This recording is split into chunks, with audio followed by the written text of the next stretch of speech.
Hello दोस्तों। तो आज हम पढ़ने जा रहे हैं अल्कोहल बनाने की औद्योगिक विधियां।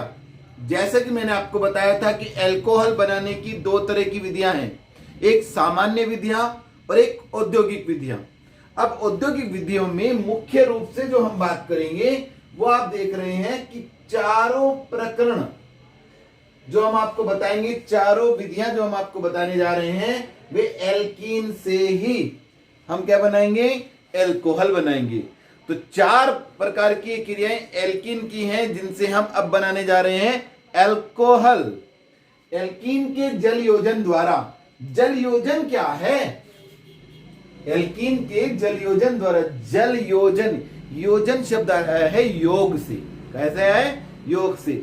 ऐसी क्रियाएं जिनमें जल का योग होता है उसे हम जल योजन क्रियाएं कहते हैं। ये दो प्रकार से जल योजन होता है। पहला तरीका है प्रत्यक्ष विधि।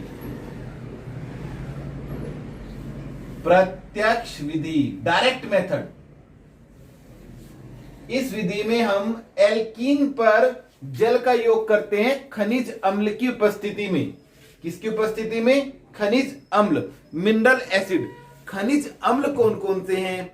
खनिज अम्ल जो होते हैं वो इनऑर्गेनिक अम्ल होते हैं, जैसे हमारा HCl, H2SO4, ये हमारे HNO3 खनिज अम्ल कहलाते हैं। तो खनिज अम्ल की उपस्थिति में जब हम एल्कीन पर जल का योग कराते हैं, जैसे हमने एक लिया आइसोब्यूटीन, ये हमारा एक आइसोब्यूटीन नामक एल्कीन है और इस पर हम जल का योग कराएंगे। क्या कराएंगे? जल का योग। तो जब हम इस पर जल का योग कराते हैं, खनिज लवण H धनायन लिख दिए तो अम्ल की उपस्थिति मानी जाती है। CH3 सिंगल बॉन्ड CH3 या OH और ये CH3। तो ये हमारा बन गया एक तृतीयक एल्कोहल। तो ये हमने जल का योग किया बिल्कुल सीधा, और जब जल का योग करते हैं तो हमें एल्कोहल बन जाता है। अब दूसरी विधि हमारी होती है अप्रत्यक्ष विधि। अप्रत्यक्ष विधि कौन सी है? अप्रत्यक्ष विधि में हम पहले अम्ल के साथ क्रिया करते हैं और एक यौगिक बनता है जो अम्ल का एडिशन कंपाउंड है, अम्ल का योगात्मक यौगिक है, और फिर उसका हम जल अपघटन करते हैं। तो उसमें है तो वास्तव में जल का योग ही, लेकिन वो हम अप्रत्यक्ष करते हैं। कैसे करते हैं? देखो, इस क्रिया में जैसे हमने लिया एथिलीन, एल्कीन है एक, और पहले इसकी क्रिया H2SO4 से कराएंगे और ये बनेगा हमारा CH3CH2HSO4। ठीक है। अब इसे हम बोलेंगे एथिल हाइड्रोजन सल्फेट। तो पहले हमारा योग हुआ अम्ल का, और अब इसका हम कर दें जल अपघटन। क्या कर दें? जल अपघटन। तो ये हमें मिल जाएगा CH3CH2OH प्लस H2SO4। अगर आप देख रहे हैं तो अगर हम यहां देखें तो इसमें जल का योग ही हुआ है, लेकिन ये हमने अप्रत्यक्ष विधि करी। पहले हमने H2SO4 से कराई, उसके बाद जल अपघटन किया। ये हमारा सममित एल्कीन है। सममित माने सिमेट्रिकल एल्कीन, ऐसा एल्कीन जिसे अगर हम डबल बॉन्ड से कट कर दें तो दोनों तरफ दो समान भाग आते हैं, उसे हम कहते हैं सममित एल्कीन। और असममित एल्कीन, दूसरा उदाहरण देखें, प्रोपीन। ये असममित एल्कीन है, क्योंकि अगर मैं इसे यहां से कट कर देता हूं डबल बॉन्ड से तो इधर एक कार्बन बचता है, इधर दो कार्बन, तो अलग अलग व्यवस्थाएं बनती है, इसलिए असममित एल्कीन बोलते हैं इसे।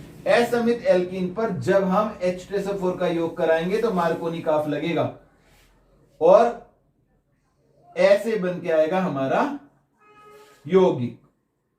ये CH3 और यहां पे हमारा जो ये HSO4 यहां जुड़ेगा,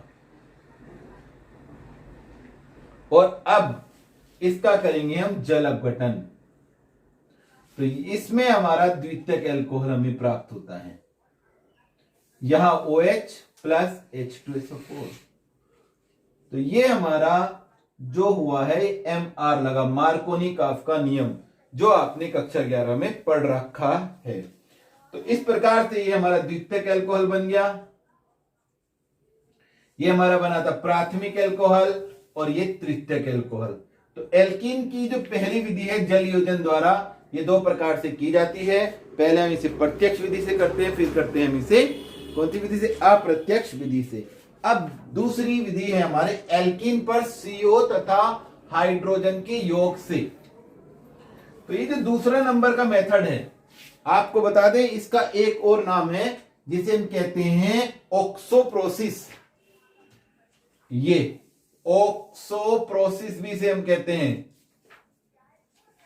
इस विधि में हमें क्या करना होता है, इस विधि में हम एल्कीन पर CO और हाइड्रोजन का योग करेंगे। किसकी उपस्थिति में, टेट्रा कार्बोनिल कोबाल्ट की उपस्थिति में।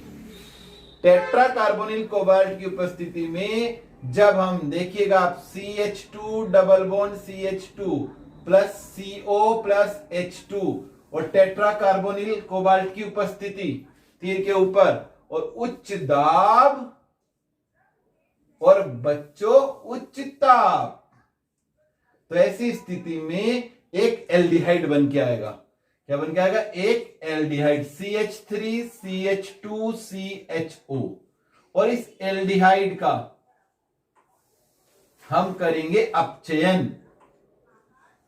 निकिल की उपस्थिति में अपचयन करेंगे हाइड्रोजन से योग, तो बनेगा CH3 CH2 CH2OH, एल्कोहल तैयार। तो ये हमारा दो स्टेप में ऑक्सोप्रोसिस है जिससे हम एल्कोहल बना सकते हैं। ठीक है, अब आगे चलते हैं तीसरा विधि, एल्कीन के ऑक्सीमर्क्यूरीकरण व डीमर्क्यूरीकरण से। ऑक्सीमर्क्यूरेशन या डीमर्क्यूरेशन भी इसे हम कहते हैं। ये क्रिया किस प्रकार से रहती है, ये देखिए तीसरे नंबर की। एल्कीन माने कोई भी डबल बॉन्ड वाला यौगिक, एल्कीन पर, ये हमारा एल्कीन हो गया, कोई भी एल्कीन हो सकता है, एथिलीन भी हो सकती है, प्रोपीन भी हो सकती है, कोई भी alkene, plus mercuric acetate. Mercuric acetate को हम शो करेंगे इस प्रकार से, वैसे हम पूरा भी ले सकते हैं, CH3COO होल ट्वाइस Hg, ये मर्क्यूरिक एसीटेट। THF की उपस्थिति, टेट्राहाइड्रोफुरोन की उपस्थिति इसमें रहेगी, और प्लस H2O। तो हमारा जो यौगिक बन के आएगा वो आएगा इस प्रकार से, यहां पर हमारा Hg और यहां OH आ जाएगा, और ये Hg इंटू CH3CO, ये इसे OAC भी कहते हैं क्योंकि CH3CO को हम एसिटिल ग्रुप कहते हैं जिसे AC से प्रदर्शित करते हैं। तो इसको हम AC और ये O, तो इसे हम HgOAC भी लिख सकते हैं। यहां AC का मतलब CH3CO ग्रुप है, एसिटिल ग्रुप। ठीक है, और अब इसका अपचयन करेंगे NaBH4 की उपस्थिति में अपचयन, और जब इसका अपचयन करेंगे तो हमारा बनेगा क्या, ये तो हमारा बन गया एल्कोहल, ये H आ जाएगा और CH3COOH और Hg अलग। तो इस प्रकार से हमें ये एक एल्कोहल प्राप्त हो जाता है। देखें, एक हम इसका पूरा एग्जांपल लेके देखते हैं कि क्या ऐसा हो रहा है या नहीं हो रहा है। जैसे हमने लिया CH3 CH double bond CH2, इस पे रिएक्शन कराएंगे मर्क्यूरिक एसीटेट प्लस H2O की, तो ये योग होगा THF की उपस्थिति में, तो ये बनेगा हमारा CH3 CHOH single bond CH2, और यही हम दिखा देते हैं OAC, ऐसे पूरा लिख दें, अब लिखें ब्रैकेट में CH3CO, O पूरा रहता है, Hg लगाना है पहले, HgOAC ही लिख देते हैं। ठीक है, अब ये अपचयन NaBH4 की उपस्थिति में सोडियम टेट्राबोरोहाइड्राइड या सोडियम बोरो टेट्राहाइड्राइड NaBH4 अपचयन करेंगे जब हम, तो ये बन जाएगा हमारा CH3CHOH CH3 plus Hg plus acetic acid. तो ये हमारा दिस वन एल्कोहल तैयार। तो ये हमारा पहली बार का जो क्रिया है ऑक्सीमर्क्यूरीकरण, इसको हम ऑक्सीमर्क्यूरीकरण कहते हैं, और फिर मरकरी हटा देते हैं तो डीमर्क्यूरीकरण कहते हैं। इसलिए इसका नाम है ऑक्सीमर्क्यूरीकरण तथा डीमर्क्यूरीकरण। दो इसके अंदर स्टेप होते हैं, एक ऑक्सीमर्क्यूरीकरण का और एक डीमर्क्यूरीकरण का। अब हमारी चौथा स्टेप है, चौथी विधि। चौथी विधि है हमारी एल्कीन का हाइड्रोबोरोनीकरण ऑक्सीकरण। पहले हाइड्रोबोरोनीकरण करना है और फिर उसका हम जल के द्वारा ऑक्सीकरण करेंगे। तो कैसे ये रिएक्शन होती है आप देखेंगे। ये हो गया हमारा 4 नंबर का रिएक्शन, और चौथे नंबर में हम करेंगे पहले एल्कीन पर हम हाइड्रोबोरोनीकरण का मतलब होता है जो बोरेन है उसकी क्रिया कराएंगे। जैसे हमने लिया एक alkene CH3CH double bond CH2 propene ही ले लिया। 3 प्रोपीन हमने इसलिए लिए हैं क्योंकि BH3 में 3 बोरोन होते हैं।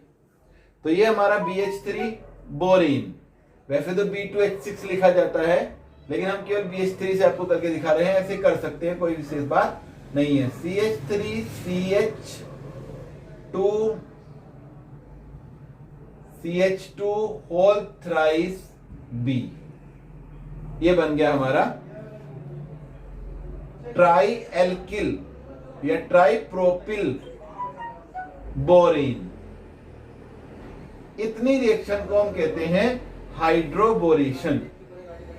क्या कहती है? हाइड्रोबोरेशन। अब ट्राई प्रोपिल बोरेन जो है इस पर हम H2O2 की क्रिया कराएंगे, 3 H2O2 लेंगे। तो देखिए जरा आप 3 H2O2 को आप इस प्रकार से समझ लें, OH सिंगल बॉन्ड OH, ये H2O2 के 3। तो ये जो OH इतना 3 OH है ये आएंगे हमारे यहाँ CH3 CH2 CH2 OH। तो 3 OH तो आ गए इस एल्कोहल के साथ, प्राथमिक एल्कोहल बन गया। अब एक B है, 3 H है, 3 O हमारे बाकी, तो इसे हम लिखेंगे ऐसे H3BO3। ये हमारा बोरिक अम्ल इसमें निकल जाएगा। मूल हमारा यौगिक है एल्कोहल। ठीक है, इस प्रकार से हमारी ये 4 प्रकार की कैसी विधियां हो गई हैं? 4 प्रकार की हमारी औद्योगिक विधियां हो गई हैं। आप हमारा चैनल देखते रहिए, इसे सब्सक्राइब करिए और दूसरों को बताइए। Thank you.